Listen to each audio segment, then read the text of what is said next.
Hey folks, this is Book Talk with Corbin. I'm your host. I am today giving a direct response to an editorial that was published by the Louisville Defender it's in their March 2nd, 2023 issue. March 2nd, 2023 issue. As you know, Louisville Defender is a great newspaper, beloved institution in the Louisville's black community. It's a weekly. Right now it's a weekly. If you go on various spots throughout West Louisville, you should be able to secure a copy, either buy a copy. Some places actually will buy bulk copies and make them free to folks. I think St. Stephen Family Life Center does that, I think. But if it's free or not, it's worth getting. And I would also go as far as to say you should subscribe to the Louisville Defender. I'm a subscriber. I strongly suggest other people become a subscriber too. But I have found that the editorials, more often than not, sort of lean left. And sometimes they're just flat out inaccurate. Now look, I get it. Editorials, you're just expressing your opinion, your thoughts. You know, it's nothing hard like investigative journalism or just reporting the news. It's relatively simple. You just standing up there and yammering what your opinion is on this or that. So that's why I'm not trying not to be extremely critical of Louisville Defender. I do understand what editorials are really all about. This podcast is about their editorial they did again. It's published in the March 2nd, 2023 issue, Black History Month 2023. And they're making some interesting comments here, and some of the comments I find are just flat out inaccurate. So, like, one of the inaccurate statements here is that black history itself is under attack by racist hypocrites such as Florida Governor Ron DeSantis, who blocked AP African American history courses claiming black history has no academic credibility. And they put credibility in quotation marks, as if to indicate that is the reason, that is something that Governor DeSantis had said. First of all, let me say this based upon my experience with the black left, or those black folk who lean left. More often than not, they get their guidance from the Democratic Party. They get their narrative and talking points from them. That's all fine and good. There's a lot of diversity, diverse thought within the black community. But I'm going to tell you this, folks. It's my experience. If anybody from the black left says your name is Joe, you should immediately pull out your driver's license and your birth certificate to make sure. I'm not saying they're lying, and I'm not calling them liars per se. But what I am saying is that trust but verify. It's an old Ronald Reagan quote. Trust but verify. You should verify for yourself if, in fact, Governor DeSantis said something like that. And you should verify for yourself what Governor DeSantis is saying about black studies courses. Find out from him and his people what they're saying. And then contrast that with other things. But first find out what that individual is actually saying. And I want to tell you why I say that. Well, first of all, I say that because I used to be a black leftist and a black socialist, Marxist, the whole bit. And took me a little bit, but it came to the conclusion that most of what they said was just not verifiable, just wasn't factually based, or it was just off the wall, uncritical thinking. You've seen that time and time again. Like the Juicy Smollett, or what was his name, Juicy Smollett or Jesse Smollett. But anyway, that was one of them. When Smollett came out there with two white guys in Chicago wearing MAGA hats? Chicago? Come on. But a lot of people just didn't use their critical thinking because, their whole narrative, of course, the The MAGA right-wing extremists, of course they do something like that. Man, shut up. Do the investigation. And of course, in that particular situation, investigation was done and the truth finally came out. This is exactly what I'm saying about what is stated here in this Louisville Defender editorial. Do an investigation. All right? Sometimes one reason why you don't have strong investigative reporting or reports coming out of black newspapers is because they're really sort of like propaganda things. Or, look, let me take that back a little bit. Let me walk that back a little bit. Many times you just don't have the money to put on staff a qualified investigative reporter. You know, they'll put somebody on staff or they'll solicit editorials where people are just sort of spewing out rhetoric. But if you was to turn around and say to that same black newspaper, hey, why don't you actually do a full investigative report on this? And they're not going to do that. You know, they don't have the resources to do it. So that's why I just say, hey, folks,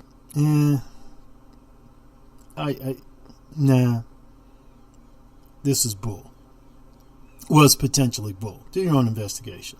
Here's another, I'm going to pull out another quote here. Dozens of states exclusively with Republican-dominated legislatures and governors have proposed laws and executive orders banning the teaching of critical race theory, CRT, and more broadly prohibiting any books and courses about American diversity, according to the Brookings Institute. Folks, look into that a little bit more. Find out what the other side is saying about CRT. When I read some things about CRT from pro-CRT folks, I was thinking, wow, this sort of took me back to the days when I was a Marxist. I just thought flat out I was reading some Marxist literature. So you do your own look into CRT. Do your own investigation into it. And if you want to do that, just find out what the anti-CRT folks are saying and why they're saying it. You heard one side, now listen to the other side. And be careful about those who use those emotional points. Ooh, it's racism, they're racist. Ooh, no, they're not. No, they're not. I'm telling you, as a former Marxist, I read that stuff. Yeah, I just sort of laughed. I said, here it is again. And then they said here, prohibiting any books and courses about American diversity. Oh, really? Books like what? Books that openly talk about sexual acts? And they want to give that to elementary students? I mean, right here in Louisville, we had somebody stand up, oh, I'm black, I'm a female, I'm a Christian, and I'm opposed to the banning of books. Well, no one's talking about the banning of books. But we're saying that we don't think a book that openly talks about sexual acts and even offers an adult porno site address in the book should be put in elementary schools. That's what we're saying. In the very book that so-called black Christian woman was defending, in the whole context of, I'm opposed to banning books. Well, okay, fine. I'm opposed to banning books too. And I'm sorry, but I still don't think it's appropriate to give pornography to young people. You just don't. Now, if you want to have that in the public school system, in the public library system, that's your business. You want to have that in some bookstore here and there, well, that's their business. But I don't think it's at all appropriate that government schools should be offering pornography to young people. And so some of you might be saying, oh, you're exaggerating. No, I'm not. Go look at the books themselves. You go to the Facebook page, No Left Turn in Education, and ask them. Say, hey, I know you guys are right-wing extremists and you're MAGA people and all this other kind of stuff. Could you please give me a list of the books that you're trying to get banned? And they'll be more than happy to send it to you, and they'll mark the passages in there where they're openly talking about pornography and sexual acts for young people. Now look, if you're some sort of nut freak, revolutionary left college professor or whatever, or maybe the owner of a black newspaper, and you think it's appropriate to give pornography to your children, hey, that's your business. You do that. But it's my business when you want to do that, offer that kind of stuff to young people in the public or in the government libraries. I don't think it's appropriate, period. I don't give a flip, male, female, black, white, conservative, Christian, Muslim. I don't think it's appropriate, and I think it's wrong. And if that's just the bottom line. And oh, by the way, you notice you don't have too many Jewish folk or Muslim folk standing up and arguing for giving pornographic or making available pornographic books to children in government or in school libraries. You don't have too many of them doing that. And I find that really quite interesting. So, here at the end of this editorial, it says, to be clear, radical MAGA GOP elected officials are doing this solely to rally the small percentage of voters who make up their zealous base in order to gain political points. That, coupled with voter suppression of everyone else, is thought to be path to winning elections for them. All right, and then that's all fine and good. It's rhetoric. It's a bunch of silly rhetoric. Because, again, I say to you, go find out from the source what DeSantis and other folks are saying about CRT. And then you go to the source of those who are pro-CRT. And then, weigh. And you figure it out where you stand. Secondly, all these banned books, ask them for a list of these banned books. Ask them for a list of the so-called banned books. Books that are to be banned. See if in fact, just say, hey, we hear you guys want these books, quote unquote, banned.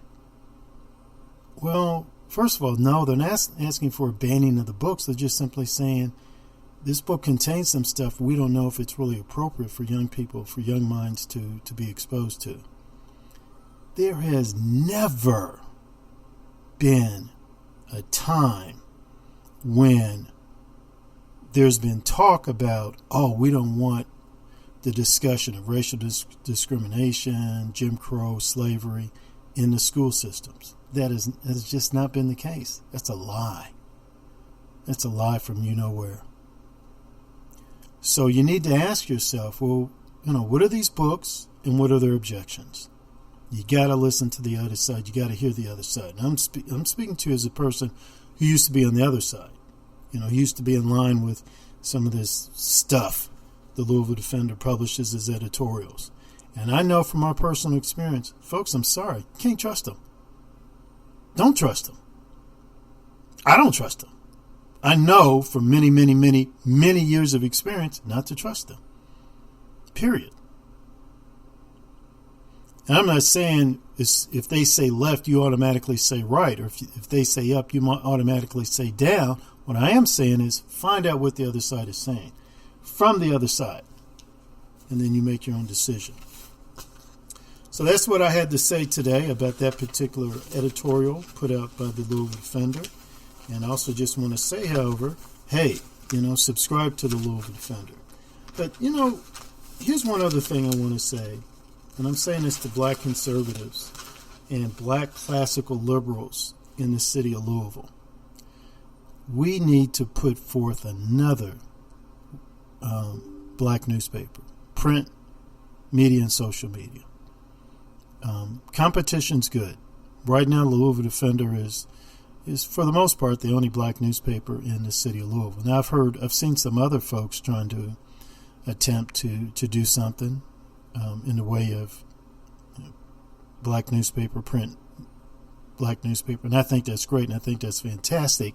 And I wish they were a little bit more consistent, because I would subscribe to them just like I subscribe to the Louisville Defender. But I still think we need another printed source to come up that gives a different perspective on things. And one that hopefully would even do some serious investigative reporting on some things. Okay? For example, you notice how the Defender is saying little to nothing about what happened with the Louisville League, the Louisville Urban League. It's like nothing. Oh, but they jumped all over this stuff with the LMPD, and which was good.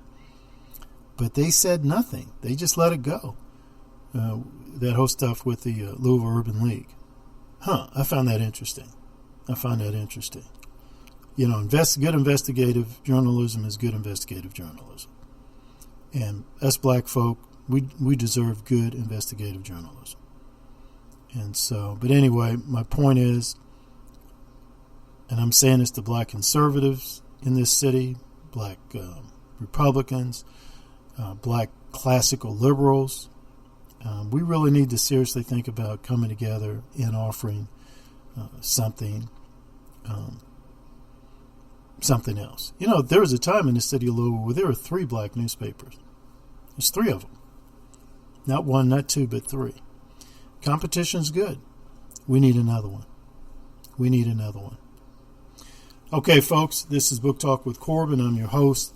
Please go to my website, booktalkwithcorbin.com, corbin.com, booktalkwithcorbin.com, booktalkwithcorbin.com, and check out many of my interviews, including interviews with New York Times best-selling authors.